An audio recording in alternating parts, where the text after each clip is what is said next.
Shalom, vida plena. Graças a Deus nós temos a oportunidade de estar aqui reunidos hoje. Antes de orarmos, eu queria fazer uma breve reflexão. Que você agradecesse a Deus pela oportunidade que nós temos de ter um canal no YouTube. Você sabia que existem muitas igrejas de países perseguidos que não podem ter um canal no YouTube para professar a sua fé? Existem muitos canais cristãos que são bloqueados e em outros países não conseguem ter acesso ao Evangelho. Mas nós temos essa liberdade de expressão, ainda temos e vamos aproveitar aqui no Brasil. Mesmo aqui no Brasil, algumas igrejas pequenas não tiveram condições de criar um canal e de manter o povo daquela igreja unido por conta da quarentena e pessoas que não sabiam como criar, como gravar, mas nós temos essa oportunidade. Eu sei que tem muitas pessoas que já estão cansadas de internet, mas nós temos que agradecer a Deus porque Ele nos proporcionou este canal onde nós podemos evangelizar e manter ali a nossa comunhão através do chat. E o Senhor tem ministrado aos nossos corações todos os dias de culto. Eu sei que talvez você aí saiba orar sozinho, ler a tua Bíblia e ter teu momento com Deus no teu individual. Mas existem pessoas que precisam de ajuda, que precisam de um incentivo. E nós estamos aqui para isso. Então agradeça a Deus pela oportunidade que temos de manter ali o nosso grupo da Vida Plena unido neste tempo de pandemia. Porque nós temos a oportunidade de espalhar o Evangelho e glorificar a Deus numa só fé através deste canal. Você pode orar? Senhor, nós te agradecemos porque o Senhor é bom.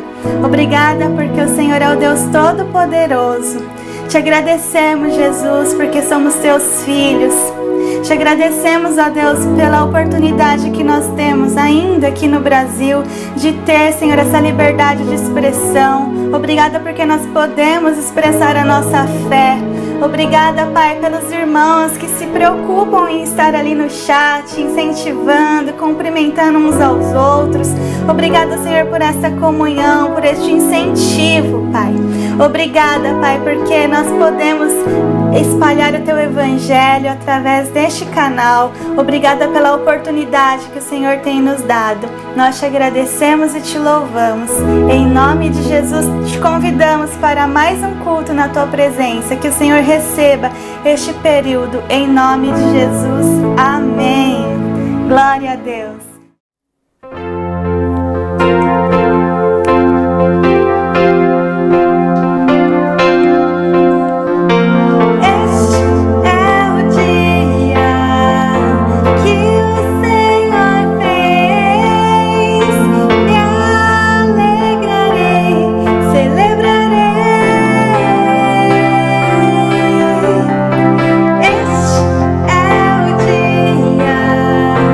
Que o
celebrar ao nosso Deus.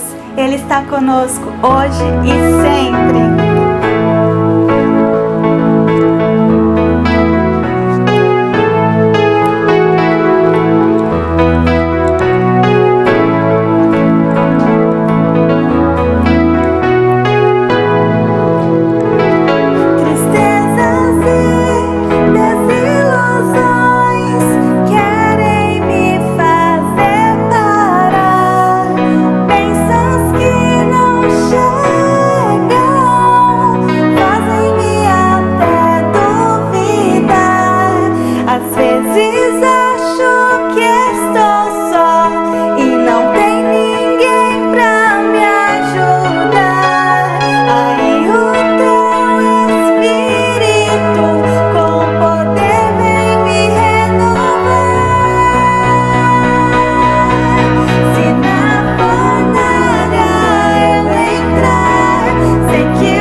todo coração.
acima das religiões.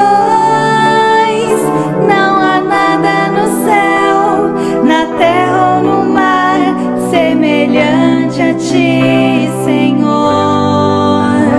Tua imagem está revelada em nós, expressão do teu amor incomparável, Senhor, tu és.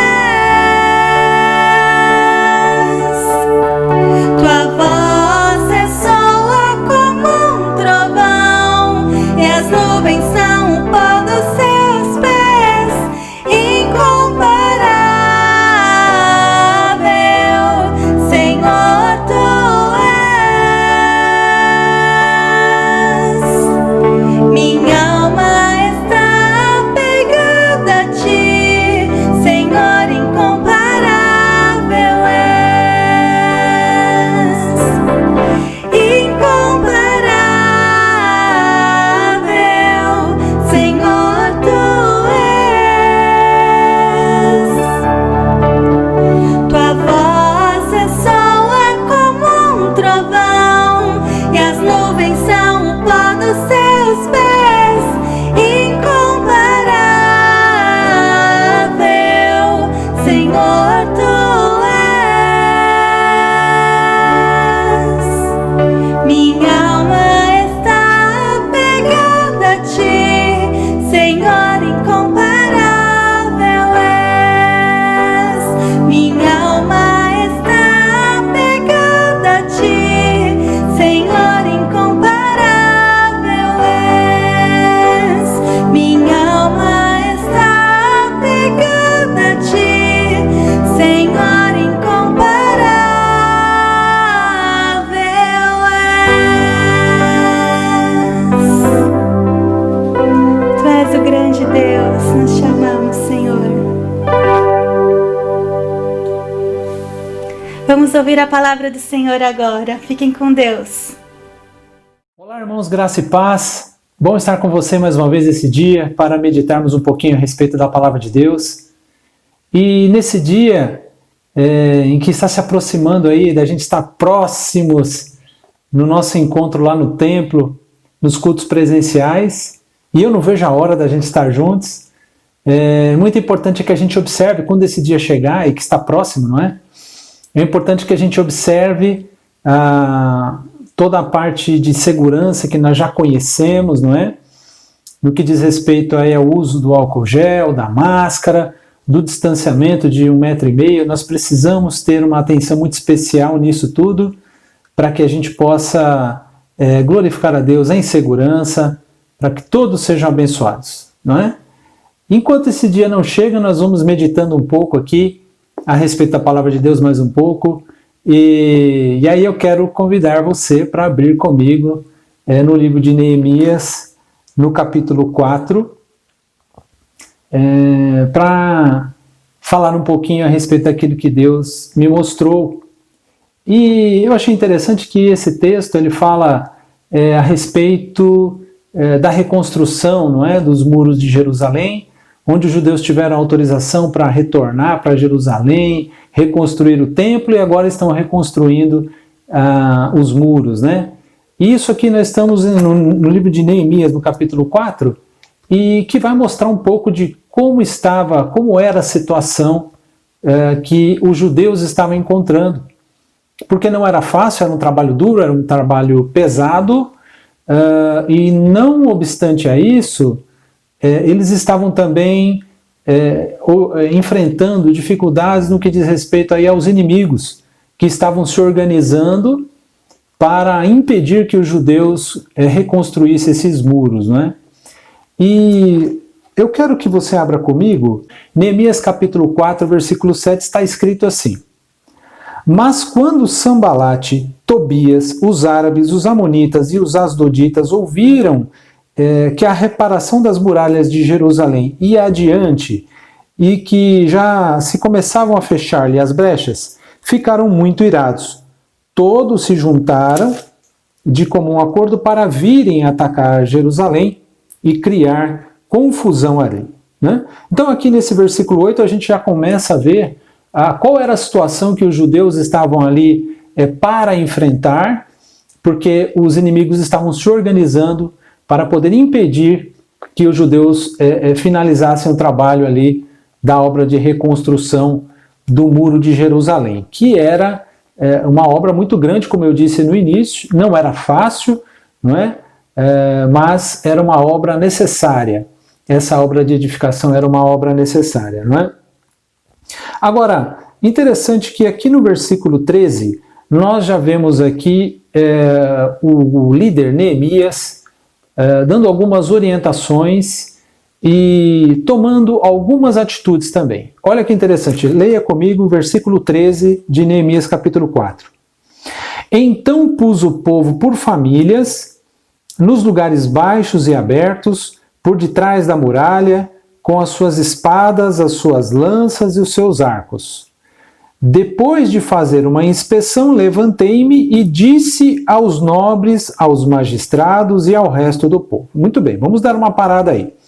Então veja que aqui Neemias, no versículo 13, ele diz o seguinte, que ele colocou o povo por famílias, nos lugares baixos, abertos, ou seja, ele organizou o povo por famílias para aguardarem os inimigos chegarem para combater contra eles. Então eles estavam organizados para receber ali os inimigos que estavam ali à espreita, os inimigos que estavam tentando armar uma cilada contra os judeus ali, né? Então diz aqui no versículo 14 que depois de fazer uma inspeção, nós vemos aí Neemias dizendo que fez uma inspeção, e aí ele se levanta para falar com todo o povo, né? Os nobres e todo o povo, né? Aí, olha só o que ele diz na continuação do versículo 14. Depois de fazer uma inspeção, né? Levantei-me e disse aos nobres, aos magistrados e ao resto do povo, dizendo o seguinte, olha só.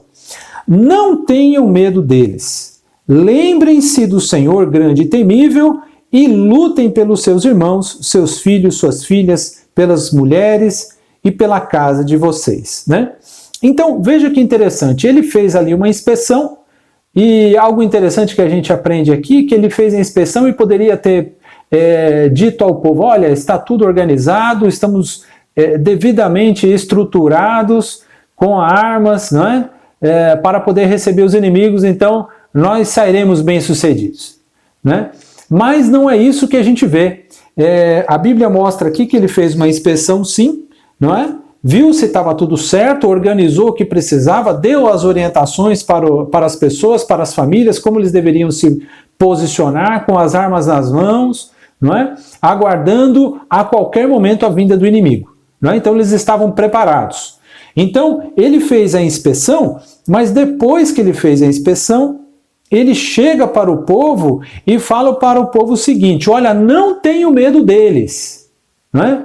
E aí, quando ele fala isso, ele não olha para aquilo que eles se organizaram, ele não olha para aquilo que eles prepararam, não é? Para a inteligência deles, eles não olham para aquilo que estava organizado com as armas, não é? Com todo o armamento ali para receber ali os inimigos. Não é para isso que ele diz, não é para isso que ele olha quando ele diz, olha, não tenho medo deles.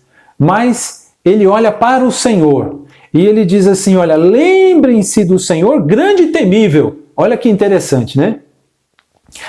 Lembrem-se do Senhor grande e temível e lutem pelos seus irmãos, filhos, suas filhas, pelas mulheres e pela casa de vocês. Ou seja, lutem pelas suas famílias, não é? Lutem por Israel. Então, ele está dizendo, olha, o nosso Deus é grande e temível, nós nos organizamos aqui, mas quem vai batalhar em nosso favor vai ser o grande Deus temível, não é? Louvado seja o nome do Senhor. E aí ele dá uma orientação para lutar pela família, não é? Algo que nós devemos fazer no nosso dia a dia é olhar para o Senhor, tomar as medidas que nós precisamos tomar, não é? Que estão às nossas mãos aí, nós devemos fazer sim, mas nós precisamos também nos lembrar do Senhor, em primeiro lugar, sabendo que nós não precisamos temer os inimigos, mas que nós precisamos basear a nossa vida no Senhor, porque certamente Ele dará o socorro aos seus filhos, que somos nós. Amém? Louvado seja Deus. Você recebe aí? Louvado seja o nome do Senhor, bendito seja Deus. Então ele diz aqui, olha, lutem pelas suas famílias. Aí, eu quero que você vá comigo no versículo 17, porque o 17 vai falar a respeito de dois personagens aqui. Esses personagens são os carregadores e os edificadores, ou os construtores, né? Vamos ficar com a definição edificadores, vamos usar essa definição, né? Então nós temos ali os carregadores e os edificadores. E Deus me mostrou aqui que esses edificadores e esses carregadores, eles apontam para nós, apontam para a nossa vida. Aquilo que Deus espera de nós, aquilo que, quando Deus olha para nós, o que Ele espera no que diz respeito à nossa conduta, não é? Então, eu quero que você leia comigo, no versículo 17, que está escrito assim, olha, depois do ponto final aí, né, no comecinho do 17, diz assim, olha, os carregadores que por si mesmo tomavam as cargas, cada um com uma das mãos fazia a obra, e com a outra segurava a arma. Muito bem, vamos dar uma parada aí. Versículo 17 vai falar a respeito dos carregadores, né? Desses carregadores que, obviamente, carregador é quem leva a carga, não é? Então, nós podemos ver ali também no livro de Gálatas, no capítulo 6, versículo 2, algo interessante que Paulo, ele mostra para a igreja ali, de Gálatas o seguinte, eu quero ler para você Gálatas capítulo 6, versículo 2. Levem as cargas uns dos outros e assim estarão cumprindo a lei de Cristo. Então, olha que interessante. Então aqui, Paulo, ele faz ele une, né, a palavra carga, a lei de Cristo, né? Então, carregar as cargas implica em, utilizar a lei de Cristo, ou executar a lei de Cristo. Nós estaremos executando, efetuando a lei de Cristo. Então é interessante isso daqui, porque isso aqui tem tudo a ver com o livro de Neemias, onde nós estamos lendo, né? Nós estaremos cumprindo a lei de Cristo no momento em que nós levarmos as cargas uns dos outros, né? Levar as cargas uns dos outros, cumprir a lei de Cristo. Então, quando a gente volta ali para Neemias, o que eu entendo aqui? Que os carregadores que por si mesmos, né, tomavam as cargas, cada um com uma das mãos fazia a obra e com a outra segurava a arma. Muito bem, ele está dizendo aqui que que por si mesmo tomavam as cargas. Esses carregadores que por si mesmo tomavam as cargas, ela aponta para uma conduta que Deus espera de nós, uma conduta de protagonismo, né? De sermos como que movidos pelo dever de amar. Então, quando eu sou levado pelo dever de amar, quando eu sou conduzido pelo dever de amar, movido pelo dever de amar, então eu estou sendo protagonista, um protagonismo bíblico que Deus espera de mim e de você. Então, ou seja, aqui no texto de Neemias está dizendo que eles não tinham, eles não precisavam, melhor dizendo, de um chefe sobre eles para dizer o que eles deveriam fazer. Eles mesmos, por si mesmos, eles já sabiam o que tinham que fazer. Tinham que carregar aquelas cargas, aquelas pedras e levar para determinado lugar para que alguém edificasse, para que alguém construísse. Nós também, meu irmão, quando nós olhamos para Gálatas capítulo 6, então nós vemos ali que cumprir a lei de Cristo implica em que nós carreguemos os fardos ou as cargas uns dos outros. Então, quando eu olho aqui, então a Bíblia está me dizendo assim, olha, nós precisamos carregar os fardos, as cargas uns dos outros, não é? Sem que ninguém nos mande. A palavra de Deus, o Espírito Santo de Deus já está nos comunicando isso agora. Não precisa de que o nosso líder nos mostre que é necessário fazer isso. Porque a Bíblia Sagrada já está dizendo, olha, é necessário que você leve as cargas uns dos outros. É importante que eu leve a carga do meu irmão, que eu ajude, que eu oriente, que eu cumpra a lei de Cristo. Porque isso é cumprir a lei de Cristo. Então nós precisamos, devemos cumprir a lei de Cristo nesse sentido, sem que ninguém nos mande, não é? Porque nós já sabemos o que nós devemos fazer. O Espírito de Deus já tem nos mostrado. Agora, interessante aqui é que os carregadores, que por si mesmos tomavam as cargas, cada um, com uma das mãos, fazia a obra e com a outra segurava a arma. Então, com uma das mãos ele fazia a obra. Qual é a obra que está apontando para nós nos dias de hoje? Não é? Cumprir a lei de Cristo, carregar as cargas uns dos outros. Então, com uma mão, eu cumpro a lei de Cristo. Com a outra, eu seguro a arma, a palavra de Deus, a espada do Espírito, a palavra de Deus. Então, veja que essas duas coisas, elas não andam separadas, elas precisam andar juntas. Cumprir a lei de Cristo e carregar a arma. A lei de Cristo e carregar a arma, uma em cada mão. Então, quando eu faço isso, eu estou agradando ao meu Deus, ao meu Senhor. Porque a gente pode pensar o seguinte, mas espera aí, será que é possível eu fazer a obra de Deus e não carregar a arma? Será que é possível? O Senhor Jesus Cristo nos responde essa pergunta e eu quero ler para você que está no livro de Mateus, capítulo 7, versículo 21 até o 23. Deixa eu ler para você, olha só que interessante. Nem todo que me diz Senhor, Senhor, entrará no reino dos céus, mas aquele que faz a vontade de meu Pai, que está nos céus. Muitos naquele dia vão me dizer, Senhor, Senhor, nós não profetizamos em seu nome? E em seu nome não expulsamos demônios? E em seu nome não fizemos muitos milagres?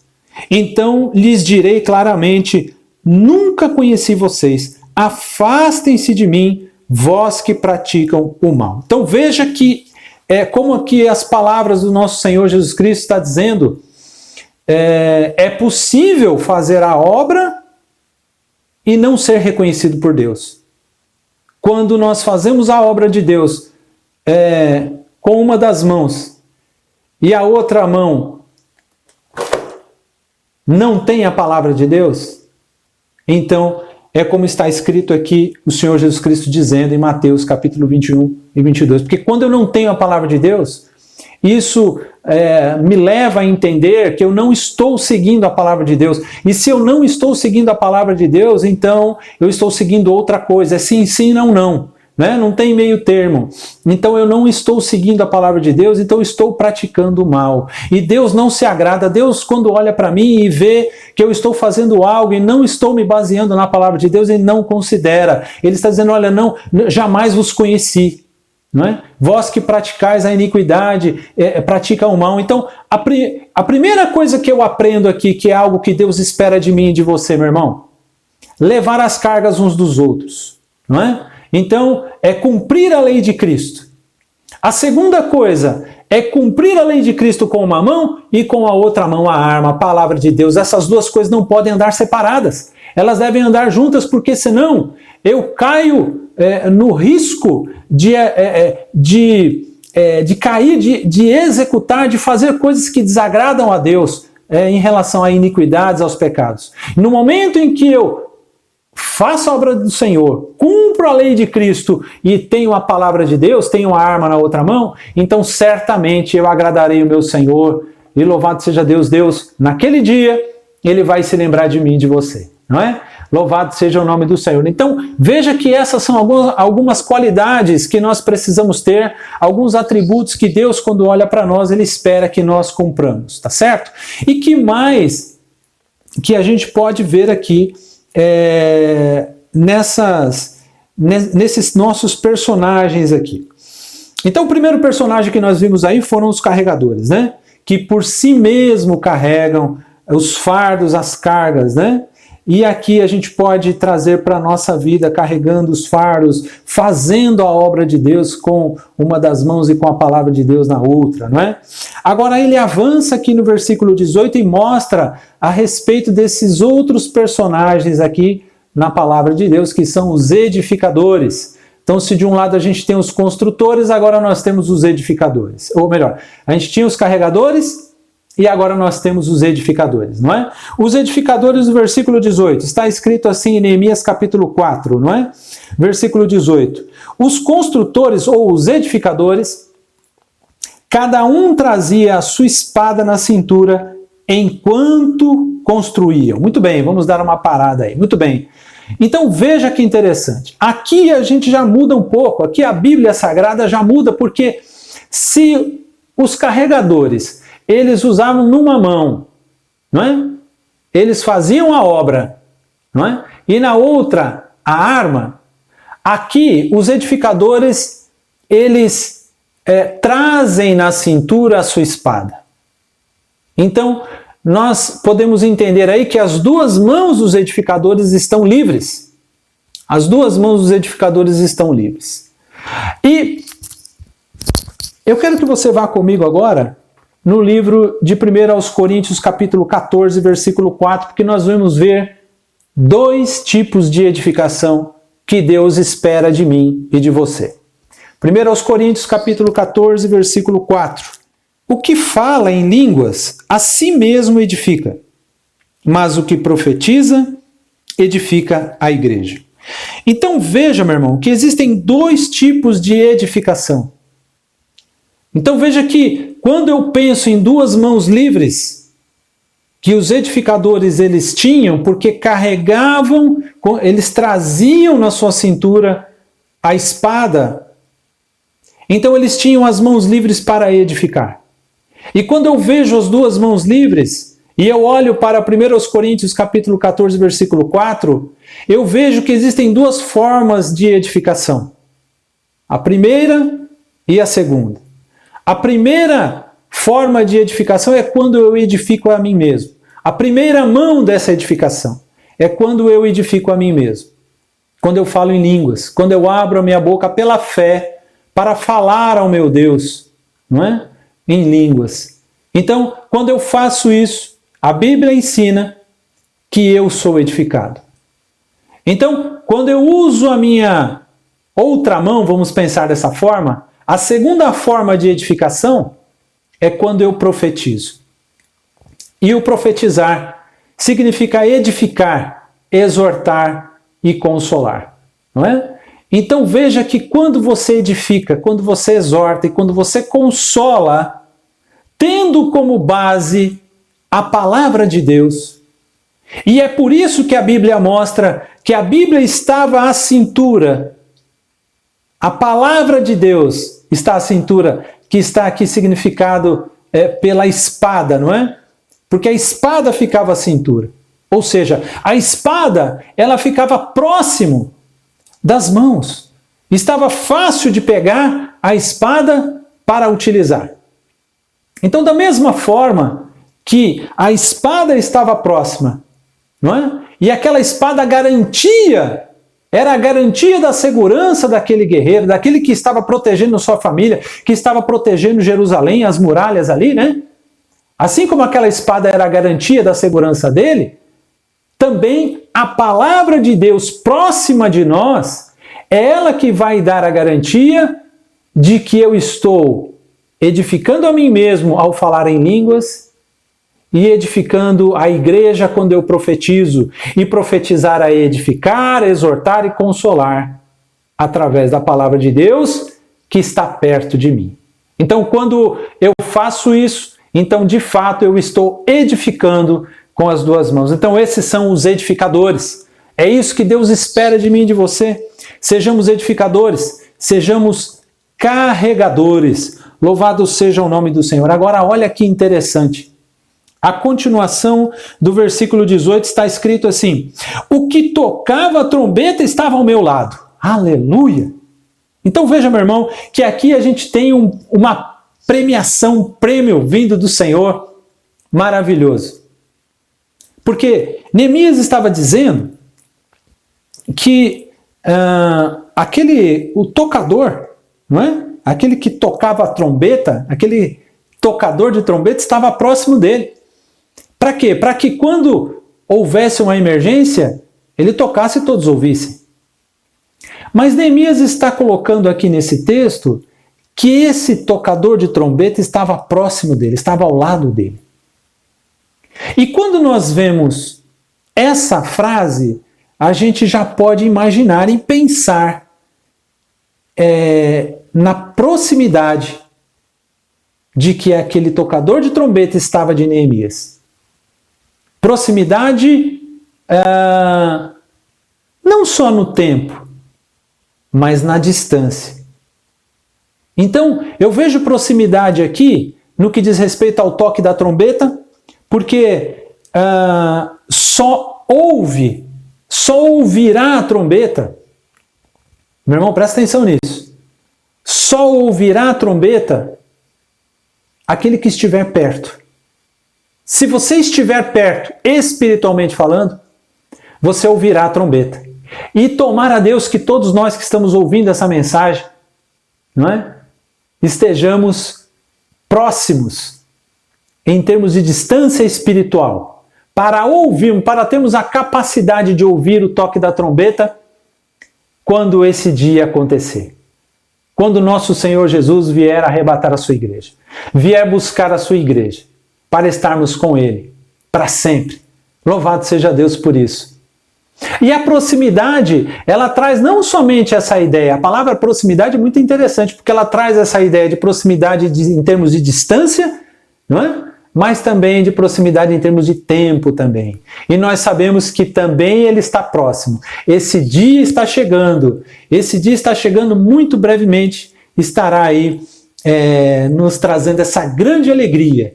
Louvado seja o nome do Senhor, porque logo, logo, meu irmão, o Senhor Jesus virá arrebatar a sua igreja. Então é importante que nós nos comportemos como carregadores, que nós nos comportemos como edificadores, não é?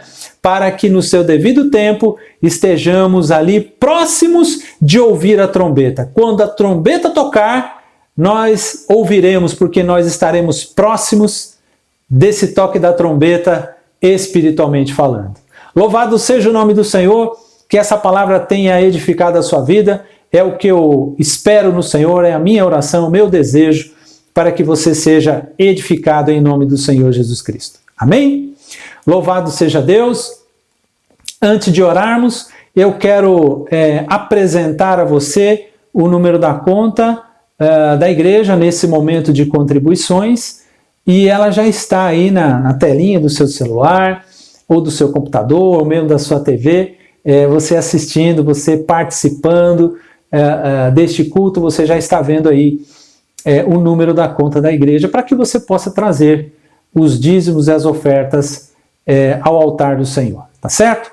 Eu quero orar por você nesse instante, então, e abençoar a tua vida, em nome do Senhor Jesus Cristo, porque o toque da trombeta está próximo, tá certo? Eu quero orar por você, fecha os olhos. Pai, em nome do Senhor Jesus, eu oro por este teu filho, por esta tua filha, que ouviu essa mensagem, e eles entenderam a necessidade de nos conduzirmos como carregadores, como edificadores, alguém que vai carregar os fardos uns dos outros, ajudando na direção do Senhor, com uma arma na mão, com a palavra de Deus na mão e cumprindo a lei de Cristo na outra. Ó Senhor, também teus filhos entenderam a necessidade de nos conduzirmos como edificadores também, não somente carregadores, mas edificadores também. Edificadores que têm as duas mãos livres para edificar. A primeira mão, que diz respeito ao falar em línguas, da autoedificação em Cristo Jesus através da fé, do falar em línguas, aleluia. E também, Senhor, a respeito da edificação da igreja no profetizar. No profetizar e tendo como base, meu Senhor, a palavra de Deus sempre à mão, a palavra de Deus próxima do nosso coração, para que possamos manusear, para que ela seja a nossa base, a nossa segurança, aleluia, a garantia da nossa segurança, da segurança de que estaremos fazendo conforme a tua vontade, aleluia, bendito seja o nome do Senhor. Essa edificação através da profecia, através do falar em línguas, aleluia, bendito seja seja o nome do Senhor, porque logo, logo a Tua palavra nos mostra essa grande revelação de que, Senhor, nós temos a certeza de que está próximo o dia do toque da trombeta, Senhor. E nós ouviremos, porque estamos próximos espiritualmente, Senhor. Aleluia. Nós, Senhor, nós precisamos, Senhor, nós queremos, Senhor, nós desejamos que esse dia se aproxime, Senhor, o quanto antes. Ó Senhor, ora vem, Senhor Jesus. Ó Maranata, meu Senhor, aleluia. Bendito seja o nome do Senhor. Eu quero abençoar, meu Deus, o teu filho, a tua filha, as suas famílias, bendito seja o nome do Senhor. Oh, aleluia, Senhor. Eu abençoo, meu Deus, essas famílias. Eu abençoo o teu filho. Eu abençoo tua filha, Senhor, em nome do Senhor Jesus Cristo. Aleluia. Senhor, eu oro também por aqueles, Senhor, que trouxeram, que estão depositando, Senhor, que estão transferindo, Senhor, os recursos, Senhor, no que diz respeito aí aos dízimos e às ofertas, Senhor, em nome de Jesus, que o Senhor abençoe fartamente os teus filhos, Senhor, que estão agindo por fidelidade e por fé, no nome de Jesus Cristo, sejam eles abençoados para a glória do Senhor, em nome de Jesus, amém e amém. Meu irmão, em nome de Jesus, que Deus te abençoe, um grande abraço, até logo mais, em nome de Jesus Cristo, Shalom. Chove, chove, chuva, chuva de poder. Chove aqui na minha vida, chove que eu quero ver. Chove, chove, chuva, chuva de poder. Chove aqui na minha vida, chove que eu quero ver. Chuva de bênção, chuva de unção. Chove na minha vida, chove na vida do meu irmão. Chove, chove, chuva, chuva de poder. Chove aqui na minha vida, chove que eu quero ver. Chuva de bênção, chuva de unção. Chove na minha vida, chove na vida do meu irmão. Na minha vida chove, na vida do meu irmão. Na minha vida chove, na vida do meu irmão. Até o nosso próximo encontro. Deus abençoe.